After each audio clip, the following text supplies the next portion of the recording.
Hey guys, what's up? I'm Christian Taylor, and today I'm going to be talking about Google Keep. First of all, I want to talk about why this is the subject for today's video. So having a reliable and easy to use note-taking platform is so important. This is something a lot of people overlook. Maybe you just use the default app on your phone, and maybe that's fine for you. But I want to be intentional about seeking out the best note-taking platform so that you can access your notes from any device easily, and it's convenient to jot down notes in the moment when you need to.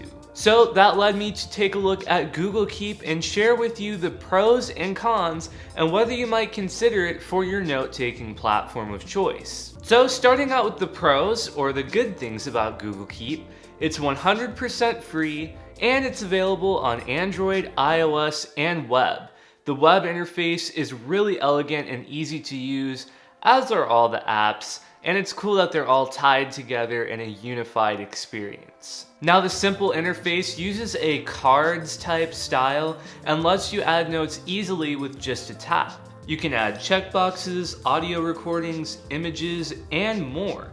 And the card system is simple and you can easily reorganize them and add tags. However, one of the benefits of Google Keep is also its biggest downfall. It is overly simplistic. There's no formatting, no way to sort cards by date, alphabetically, or anything. And another downside is it's Google, and they're kind of known for bailing on projects. We don't know how long they're going to support Google Keep, or whether they're going to update it regularly, or if it's just going to be an afterthought, a cool experiment to them, and they kind of just abandon it and don't really focus on it. So I've been using Google Keep as my main note-taking app for the past year to year and a half, and I've enjoyed it. But with that being said, without formatting and the fact that Google makes it, leaves me concerned that I'm not 100% confident if it's the best note-taking solution.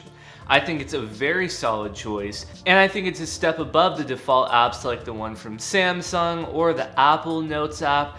Definitely going to be an improvement from there. But is this the ultimate note-taking app? Well, I'm not sure. I wonder if solutions like Evernote would be better, but then again, Evernote costs money and is also a lot more complicated. And when I think about that, I think, how is Evernote different from Google Docs? If you'd like to see a comparison with Google Keep and Evernote, or Evernote and Google Docs, definitely be sure to drop a comment down below. And what do you guys think? Is Google Keep the ultimate note-taking platform? Drop a comment with your thoughts, and if you like this video, please be sure to hit that thumbs up button, subscribe, and click that bell icon so you'll be notified when I release new videos. And with that said, I'll catch you guys next time.